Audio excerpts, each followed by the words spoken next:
অনেক দিন আগেকার কথা। একটা ছোট গ্রামে দুই জমিদার ভাই একসাথে থাকত। দুজনের মধ্যে প্রচণ্ড ভালোবাসা ছিল। বড় ভাইয়ের নাম লোকেশ, ছোট ভাইয়ের নাম লবকেশ ছিল। লোকেশের বউ সন্ধ্যার ৪ মেয়ে ছিল। এদিকে লবকেশের স্ত্রী কাজল ৯ মাসের প্রেগনেন্ট ছিল। আজকে ওর শরীরটা একটু খারাপ ছিল, আর যখন দাইমা বাড়িতে এলো তখন উনি সবাইকে খুশির খবর শোনান। আরে, খুব ভালো একটা খবর আছে। আমার অভিজ্ঞতা বলছে যে এইবার এই বাড়িতে দুটো বাচ্চার কান্নার আওয়াজ ঘুরে বেড়াবে। সত্যি বলছো? আমি আপনাকে লিখে দিতে পারি জমিদার বাবু। এইবার তো এই জমিদার বাড়ি তার বংশধর পেতে চলেছে, আর তাও একটা নয়, দুটো। পুরো ৪ ভরির হার নেব আমি। দাইমা, যদি তোমার কথা সত্যি হয় আমি তোমাকে হার কিনে দেব, আর ৫ বিঘা জমিও দেব। আর এটা শুনেই উনি প্রচণ্ড আনন্দিত হন। পুরো হাভেলিতে প্রচণ্ড খুশি ছিল, কিন্তু সন্ধ্যার খুশিটা যেন গ্রহণ লেগে গেছিল। এদিকে পুরো বাড়ি আলোয় ঝলমল করছে। যদি কাজল সত্যি দুটো ছেলের জন্ম দিয়ে দেয়, তাহলে আমার ৪ মেয়ের কি হবে?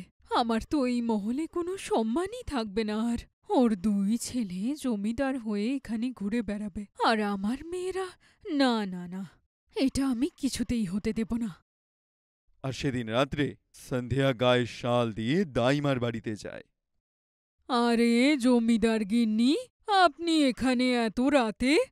শোনো, আমি তোমাকে পুরো ৮ ভরির হার দেব, আর যখন তোমার ছেলে বড় হয়ে যাবে ১০ বিঘা জমিও দেব। এটা আপনি কি বলছেন?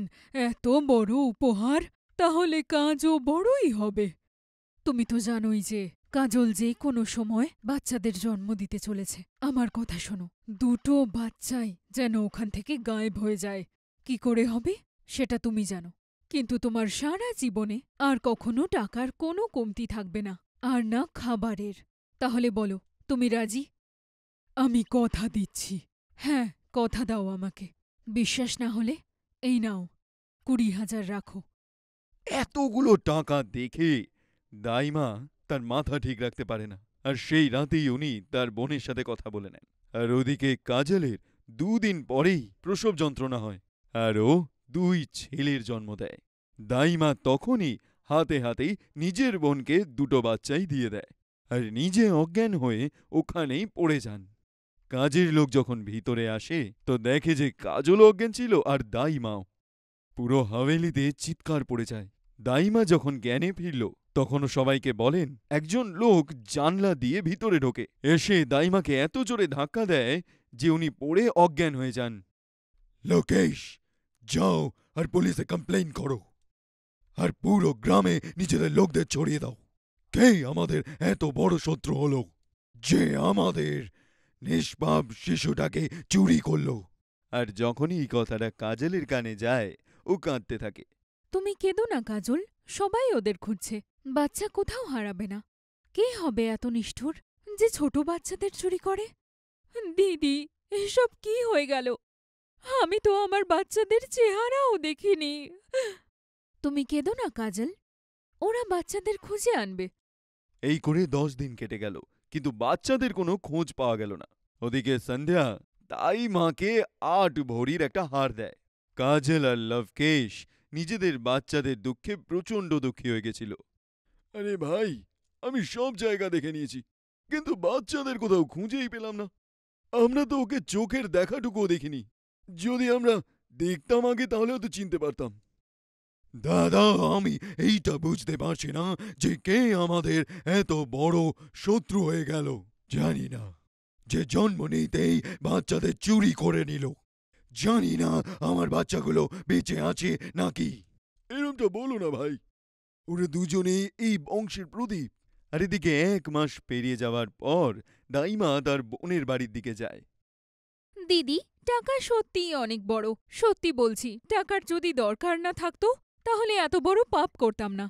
কিভাবে ছোট বাচ্চাদের আমরা ওর মায়ের কাছ থেকে ছিনিয়ে নিয়েছি। খারাপ তো আমারও ভীষণ লাগে, কিন্তু কি করি?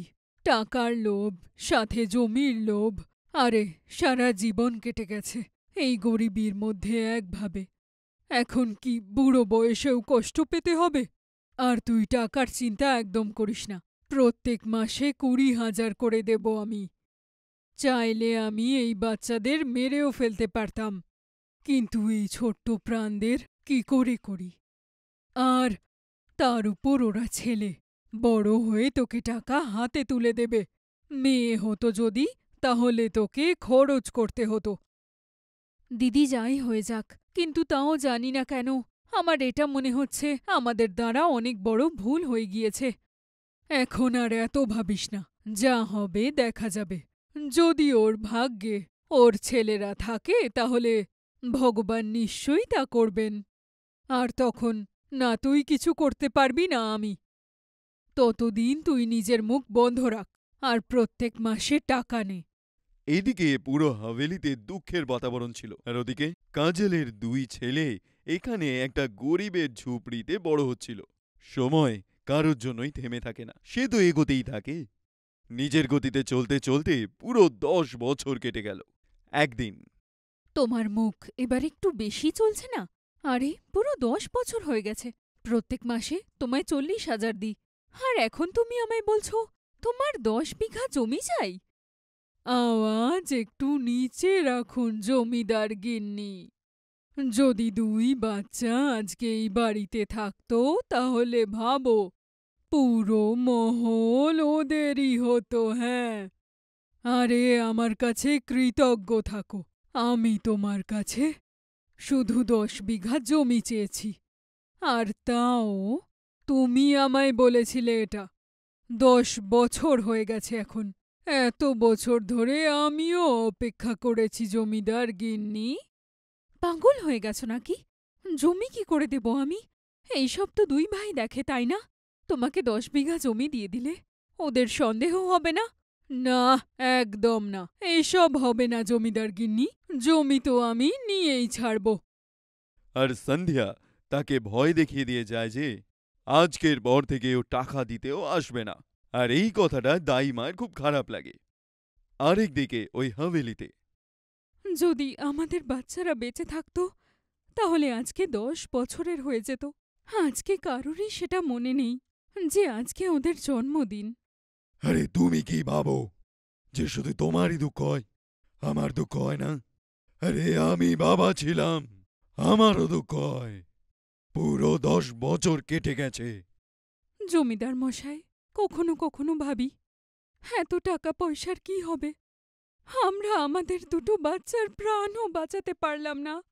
তোমার দিব্যি কাজল, যদি জানতে পারতাম যে এরম কিছু হবে তাহলে আগে থেকেই সাবধান থাকতাম। কিন্তু আমাদের তো কোনো শত্রুই ছিল না, তাহলে এগুলো হলো কি করে? আর হলোটাই বা কেন? ভাই আমি কিছু বুঝতে পারছি না। তখন ওখানে লোকেশ চলে আসে। তোমরা দুজন দুঃখ করো না, ভগবান যদি চায় তোমাদের আবার বাচ্চা হবে। কিভাবে হবে?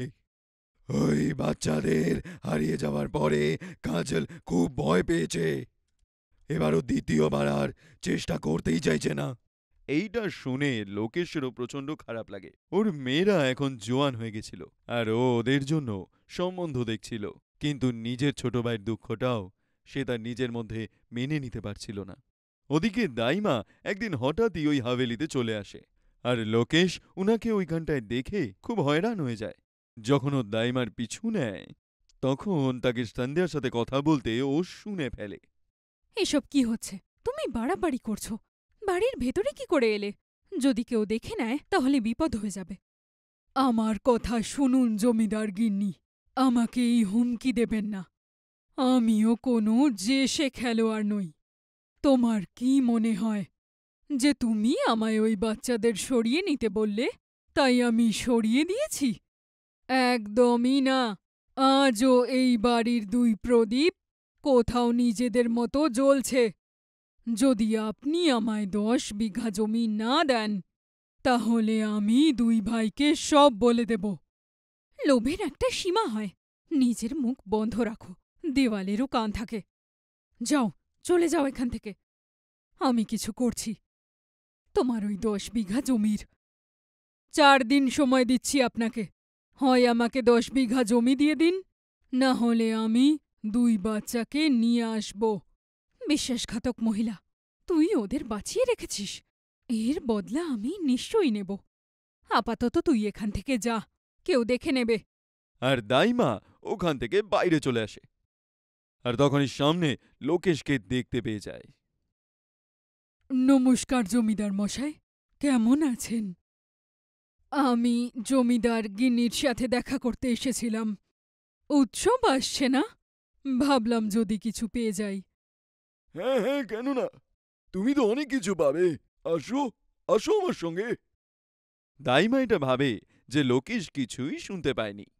ও দাইমাকে নিয়ে সোজা লবকেশ আর কাজলের কাছে যায়। লবকেশ আমার ভাই, আমায় ক্ষমা করে দে। আমরা পুরো দুনিয়ায় চোরকে খুঁজতে থাকলাম, যে বাচ্চা দুটোকে চুরি করেছে। আর সব থেকে বড় চোর আমাদের ঘরেই ছিল। এই নে, শোন এই মহিলার কাছ থেকে যে ইনি কি করেছেন এই হাভেলির সঙ্গে। আর তার থেকেও বড় দোষ যার, সে হলো সন্ধ্যা। কি বললেন? এসব আপনি কি বলছেন দাদা? আর তারপর লোকেশ দাইমাকে বলে যে যা কিছু হয়েছে সেগুলো যেন ও সব সত্যি কথা বলে দেয়, না হলে ওকে গ্রাম থেকে বের করে দেবে। আর তখন দাইমা ওদেরকে সব সত্যি কথা বলে দেয়। আমি তো নিজের কানকেই বিশ্বাস করতে পারছি না। বৌদিকে আমি মায়ের মতন ভাবতাম। ও আমাদের বাড়ির প্রদীপকে নেভানোর চেষ্টা করেছে। চল ভাই, চল ভাই আমার সঙ্গে। কাজল, আমরা নিজেদের বাচ্চাদের নিয়ে আসব। আর ওরা সবাই দাইমার সঙ্গে তার বোনের বাড়িতে যায়। দুটো বাচ্চাই খাবার খাচ্ছিল। ওদের থালায় দুটো শুকনো রুটি আর একটা পেঁয়াজ ছিল, যেটা দেখে কাজল কান্নায় ভেঙে পড়ে।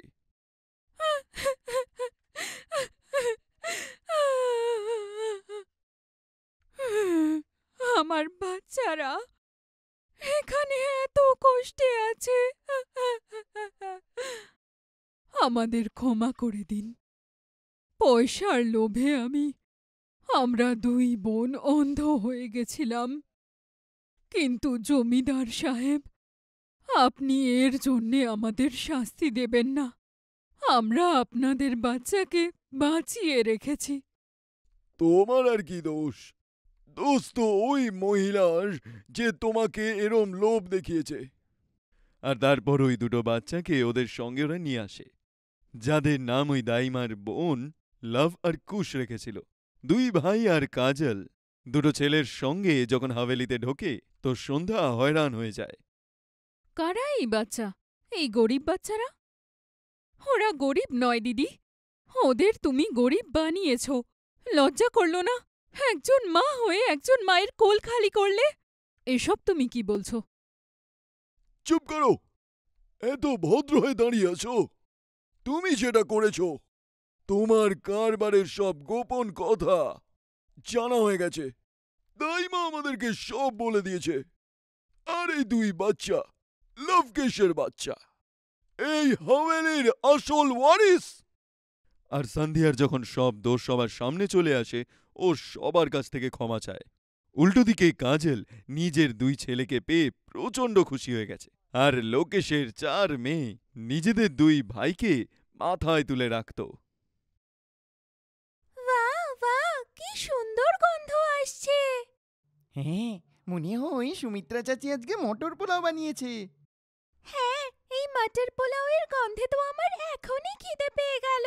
আমার ইচ্ছে করছে সুমিত্রা কাকির কাছে গিয়ে মাটার পোলাও খাই। আরে বাচ্চারা, তো এতে এত ভাবার কি আছে? হ্যাঁ, ভেতরে এসো, আমি তোমাদেরকে মাটার পোলাও খাওয়াবো। সুমিত্রার স্বামীর নিজস্ব চাষের জমি ছিল। জমির অর্ধেকটা জুড়ে সে ধানের চাষ করত, আর বাকি অর্ধেকটাতে মটরের চাষ করত। তাই জন্যই সুমিত্রা মাঝে মাঝেই নিজের বাড়িতে মটর পোলাও বানাতো। ওর হাতে তৈরি মটর পোলাও সবার পছন্দ ছিল। যেদিন যেদিন ও মটর পোলাও বানাতো, সেদিনকে তার মটর পোলাওয়ের গন্ধ গোটা জায়গায় ছড়িয়ে যেত। মাঝে মাঝেই এলাকার বাচ্চারা সুমিত্রা চাচির কাছে তার হাতের মটর পোলাও খেতে আসতো। আর সুমিত্রাও খুব সযত্নে তাদেরকে মটর পোলাও খাওয়াতো। বাহ সুমিত্রা কাকি, এই মাটার পোলাওটা খুব সুন্দর খেতে। তোমার মতো মাটার পোলাও কেউ বানাতে পারবে না। হ্যাঁ চাচি, আমি অনেকবার আমার মাকে তোমার মতো মটর পোলাও বানানোর জন্য বলেছিলাম, কিন্তু আমার মাও তোমার হাতের মতো সুন্দর মটর পোলাও বানাতে পারে না। জানি না তোমার মটর পোলাওয়ে তুমি এমন কি জাদু মশলা দাও যে এর মতো স্বাদ আমরা কোথাওই পাই না। আরে আরে, অনেক হয়েছে, আর কত প্রশংসা করবে। আচ্ছা শোনো, তোমরা দুজন এখানে বসে মজা করে মাটার পোলাও খাও, ততক্ষণে তোমাদের কাকাকে আমি খেতে মাটার পোলাও দিয়ে আসি। সুমিত্রা একটা টিফিন বক্সে সেই মটর পোলাওটা ভরে ক্ষেতের জন্য এগিয়ে যায়। এই নাও, তোমার জন্য খাবার এনেছি। সকাল থেকে কাজ করে করে ক্লান্ত হয়ে গেছো নিশ্চয়ই। আজ তোমার পছন্দের মাটার পোলাও বানিয়েছি। ঠিক আছে সুমিত্রা, রেখে দাও, আমি খেয়ে নেব। আরে, কি হলো? তোমাকে এরকম চিন্তিত দেখাচ্ছে কেন? কি আর বলবো তোমাকে সুমিত্রা, প্রত্যেকবারের মতোই কত কষ্ট করে আমরা ফসল ফলাই, কিন্তু কোনো ঠিকেদার আমাদেরকে সঠিক দাম দেওয়ার জন্য প্রস্তুতি নয়। এই কটা টাকায় আমাদের সংসার কিভাবে চলবে? শোনো, তুমি এবারে কোনো ঠেকাদারকে মটর বেচবে না। তার থেকে ভালো তুমি বাজারে গিয়ে নিজে একখানা মটরের ঠেলা লাগাও। আমিও এটাই ভেবেছিলাম সুমিত্রা, কিন্তু বাজারে এত মোটর হয়ে গেছে যে সবাইকে সেটা কম দামে বিক্রি করে দিতে হচ্ছে। পরের বছর থেকে আমি আর মটর চাষ করব না। একে তো একে চাষ করতে এত কষ্ট হয়, তার উপরে এটা থেকে আমাদের কোনো লাভও হয় না। তুমি এত ভেবো না, বুঝলে? আগে তুমি মাটার পোলাও খেয়ে নাও, ঠান্ডা হয়ে যাবে। এমনিও তুমি সকাল থেকে কিচ্ছুটি খাওনি। সুমিত্রা মহেশকে মটর পোলাও খাওয়ার জন্য দেয়। আরে বাহ সুমিত্রা, জানি না তোমার মটর পোলাও এ কি জাদু আছে যে আমি এটা খেলেই আমি আমার সব দুঃখ ভুলে যাই। তোমার হাতের মটর পোলাও একবার যে খেয়েছে তার কিন্তু অন্য কারোর হাতের মটর পোলাও আর ভালো লাগবে না। এসো এসো, তুমিও একটু খাও। স্বামী স্ত্রী দুজনে বসেই মটর পোলাওটা খাওয়া শুরু করেছিল, তখনই মহেশ বলে উঠল, আচ্ছা সুমিত্রা, যদি আমরা আমাদের ফসলটাকে আলাদা আলাদা না বেচে এদের মটর পোলাও বানিয়ে বিক্রি করি তো আমাদের উপার্জন কিন্তু অনেক বেড়ে যাবে। এমনিতেও তুমি এত সুন্দর মটর পোলাও বানাও, তো সব মটর পোলাও একেবারে বিক্রি হয়ে যাবে। কথাটা তো তুমি ঠিকই বলেছ, কিন্তু লোকজন মাটার পোলাওয়ের মতো সামান্য খাবার কি টাকা দিয়ে কিনে খাবে? এখন তো বেশিরভাগ লোকজন সিঙাড়া, ছোলে ভাটুরে এসব খেতে পছন্দ করে। আরে এরমটা জরুরি নয় সুমিত্রা, যদি তুমি ভালো খাবার বানাও তাহলে লোকে চেটে পুটে খাবে, সেটা ছোলা ভাটুরাই হোক কি মটর পোলাও। তাই জন্যই আমি বলছি, কালকে থেকে মটর পোলাও বানাও এবং আমরা সেটা বিক্রি করতে যাব বাজারে গিয়ে, ঠিক আছে? মহেশ সুমিত্রাকে ক্ষেতের থেকে মটরগুলো দিয়ে দেয়, আর সুমিত্রা নিজেদের গুদাম থেকে অনেকটা চাল নিয়ে আসে। ও সকালবেলা মটর পোলাও বানাবে বলে রাত্রিবেলায় অনেকগুলো মটর ছাড়িয়ে রেখে দেয়। পরের দিন সকাল সকাল উঠে সুমিত্রা মটর পোলাও বানাতে শুরু করে। মহেশ্বর মটর পোলাও বানানোতে অনেকটাই সাহায্য করতে থাকে। কিছুক্ষণের মধ্যেই মটর পোলাও একদম তৈরি হয়ে যায়। শোনো, বাজারে গিয়ে আমি নিজে মাটার পোলাও বিক্রি করব। তোমাকে তো ক্ষেতের কাজও করতে হবে, তাই জন্য আমি বলি তুমি মাঠে যাও। ঠিক আছে সুমিত্রা। সুমিত্রা একাই নিজের মটর পোলাওয়ের ঠেলা গাড়িটা নিয়ে বাজারে বিক্রি করতে যায়। এসো এসো দাদা, এসো এসো দিদি, এসো। গরম গরম সুস্বাদু মাটার পোলাও খাও। একবার খেলে এই মাটার পোলাওয়ের স্বাদ জীবনেও ভুলবে না। তাজা তাজা মটর আর সুগন্ধি চাল দিয়ে তৈরি এই সুস্বাদু মাটার পোলাও খাও। সুমিত্রা বাজারে যাওয়া মাত্রই ওর ওই মটর পোলাওয়ের গন্ধটা গোটা বাজারে ছড়িয়ে পড়ে। ওখানের আশেপাশে যতজন লোক ছিল সবাই ওই গন্ধে আকৃষ্ট হয়ে ওর ঠেলা গাড়ির দিকে এগিয়ে যায়। আরে বাহ বাহ বৌদি, তোমার মটর পোলাওয়ের এখান থেকে তো কি সুন্দর গন্ধ বেরোচ্ছে। এর গন্ধই যদি এত সুন্দর হয় তাহলে এটা খেতে আরো কত সুন্দর হবে। আমি আর অপেক্ষা করতে পারছি না, তুমি তাড়াতাড়ি করে আমাকে 1 প্লেট মটর পোলাও দাও, আমি খাবো। হ্যাঁ দিদি, আর 1 প্লেট আমার জন্যেও। সুমিত্রা তাড়াতাড়ি ওর সকল গ্রাহককে 1 প্লেট করে মটর পোলাও খেতে দিয়ে দেয়। গ্রাহকেরা মটর পোলাওটা মুখে দেওয়া মাত্রই ওরা তো আঙুল পর্যন্ত চাটতে থাকে। আরে বাহ দিদি, তোমার মটর পোলাওটা এত সুন্দর খেতে, আমি তো কোনো দিন আজ পর্যন্ত ভাবিনি যে মটর পোলাও নাকি এত ভালো খেতে হতে পারে। তুমি একটা কাজ করো, তুমি আমার জন্য আরেকটা প্যাক করে দাও, আমি মায়ের জন্য নিয়ে যাব। দেখতে দেখতেই সুমিত্রার দোকানে লোকজন ভরে যায়। সবাই মটর পোলাও খেতে চায়। ও একাই সবাইকে মটর পোলাও খাওয়াতে থাকে। আর কিছুক্ষণ পরেই যখন ওর ঠেলা গাড়িতে লোক একটু কম হয়, তখন ওর চোখটা একটা বাচ্চার দিকে যায়, যে একটা ছেঁড়া খোঁড়া জামা পরে দাঁড়িয়েছিল। আর সে অনেকক্ষণ ধরেই এক দৃষ্টিতে সুমিত্রার মটর পোলাওয়ের দোকানের দিকেই তাকিয়েছিল। মনে হচ্ছে এই বাচ্চাটার খুব খিদে পেয়েছে, তাই জন্যে ও আমার ঠেলার দিকেই তাকিয়ে রয়েছে। বাবা, এদিকে এসো। সুমিত্রার ডাক শুনেই বাচ্চাটা দৌড়ে ওর দিকে চলে আসে। বাবা, তোমার কি খিদে পেয়েছে? তুমি কি এই মটর পোলাও খেতে চাও? বাচ্চাটা নিজের মুখ না খুলেই নিজের মাথা নেড়ে হ্যাঁ বলে। আর তাই সুমিত্রা ওকে খাওয়ার জন্য এক প্লেট ভর্তি মটর পোলাও দেয়। বাবা, তুমি একা এখানে বাজারে কি করছো? আর তোমার বাবা মা কোথায়? আমার বাবা নেই, আর আমার মায়ের শরীরটাও খুব খারাপ। আমি এই মটর পোলাওটা বাড়িতে নিয়ে যাই। আমার মা ঘরে খিদে খুব কষ্ট পাচ্ছে। আমি আমার মায়ের সঙ্গে এই মটর পোলাওটা ভাগ করে খেয়ে নেব। হ্যাঁ, দাঁড়াও বাবা, তোমার মায়ের যখন শরীর খারাপ তখন আরও এক প্লেট মটর পোলাও নিয়ে যাও। আর যদি কিছু দরকার লাগে আমায় বলো। ঠিক আছে আন্টি, তোমার অনেক অনেক ধন্যবাদ। তারপর থেকে ওই বাচ্চা রোজ সুমিত্রার কাছে মটর পোলাও নিতে আসে। সুমিত্রাও আনন্দের সঙ্গেই তাকে মটর পোলাও খাওয়ার জন্য দিয়ে দিত। সুমিত্রার এই বড় মন দেখে লোক ওর কাছে আরো বেশি আসতে লাগে।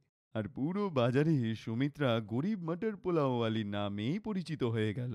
তখনই কয়েকদিন পরেই বাজারের ওখানটায় ভয়ঙ্কর রকমের বাজ চমকে বৃষ্টি শুরু হয়। বৃষ্টি এতই ভয়ঙ্কর পরিমাণে হয়েছিল যে ওটা কয়েক দিন ধরে টানা চলে, যার জন্যে সুমিত্রা অনেক দিন ধরেই বাজারে নিজের ঠেলা গাড়িটা আর লাগাতে পারে না।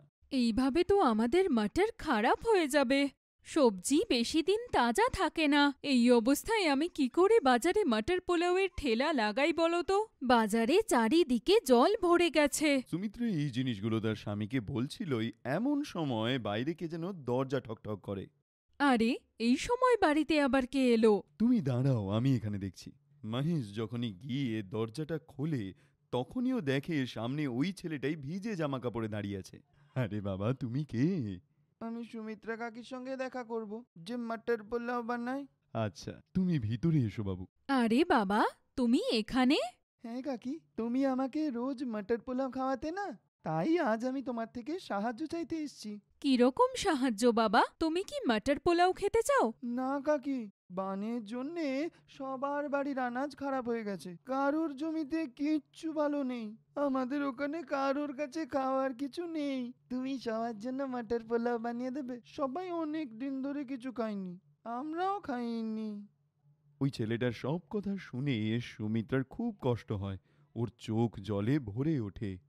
তুমি চিন্তা করো না বাবা, আমি সবার জন্য মটর পোলাও বানাবো। কেউ ক্ষুধার্ত থাকবে না। আমি মটর পোলাও বানানোর সব জিনিস নিয়ে তোমার সাথে যাচ্ছি। দাঁড়াও সুমিত্রা, আমিও যাব তোমার সঙ্গে। দুই স্বামী স্ত্রী মটর পোলাও বানানোর সব রকম সরঞ্জাম নিয়ে ওই গ্রামে ওই বাচ্চাটার পিছন পিছন চলে যায়। ওইখানে সুমিত্রা গরিব মেয়েদের সঙ্গে একসাথে মটর পোলাও বানানো শুরু করে, যাতে কয়েকদিন ধরে বড় বুড়ো বাচ্চা যারা যারা খেতে পায়নি তারা সবাই খেতে পায়। সুমিত্রা যখন এরকমটা করছিল, তখন একটা ছেলে সুমিত্রার ভিডিও বানিয়ে ইন্টারনেটে দিয়ে দেয়। তার কিছুদিন পরেই বড় বড় লোকেরা সুমিত্রার ঘরে আসতে শুরু করে। আপনারা কারা দাদা? কার সঙ্গে দেখা করতে চাইছেন? হ্যাঁ, আমরা সুমিত্রা দিদির সঙ্গে দেখা করতে এসেছি। হ্যাঁ, সুমিত্রা তো নিজের ঠেলা গাড়িটা নিয়ে বাজারে গেছে। আমি সুমিত্রার বর মহেশ। যদি কিছু বলার থাকে তাহলে আমাকে বলতে পারেন। দাদা, আমাদেরকে মন্ত্রী পাঠিয়েছেন। কিছুদিন আগে সুমিত্রা দিদির যে ভিডিওটা ভাইরাল হয়েছিল, সেটা দেখে মন্ত্রী খুব প্রভাবিত হয়েছেন। আজকের দিনে যেখানে লোকেরা এমনি এমনি কারোর সাহায্য করে না, সেখানে সুমিত্রা দিদি সবাইকে ওই বানের সময় ফ্রিতে খাবার খাইয়েছে। এই জন্যই মন্ত্রী চান উনি যে গরিবদের জন্য খাওয়ার জায়গা খুলেছেন, সেটা সুমিত্রা দিদি গিয়ে উদ্বোধন করুক, যেখানে গরিব মানুষদেরকে ফ্রিতে খাবার খাওয়ানো যাবে। কিন্তু মন্ত্রী এই কাজের জন্য সুমিত্রা দিদিকে প্রত্যেক মাসে খুব ভালো মাইনে দেবে। আপনি আমাদের ভিজিটিং কার্ডটা রাখুন। সুমিত্রা দিদি এলে বলবেন এই নাম্বারটায় যেন একবার কল করে নেয়। ঠিক আছে দাদা, সুমিত্রা এলেই আমি সুমিত্রাকে বলবো যেন আপনাদেরকে অবশ্যই করে কল করে। সুমিত্রা বাড়ি আসা মাত্রই মহেশ তাকে সব কথা খুলে বলে। এইটা জানতে পেরে সুমিত্রা মারাত্মক খুশি হয়ে ওঠে। এবার মন্ত্রী তৈরি গরিবদের রান্নাঘরে ও রান্না করবে এবং গরিব মানুষদের সেবা করবে, আর তাদের জন্য মটর পোলাও বানাবে, যেখানে প্রত্যেকটা মানুষ ফ্রিতে সুমিত্রার হাতের মটর পোলাও খেতে পারবে। মন্ত্রী মহোদয় এই কাজের জন্য সুমিত্রাকে ভালো রকমের মাইনে দেয়, যেখান থেকে ওদের যে আর্থিক পরিস্থিতি সেটা আস্তে আস্তে ভালো হয়ে যায়।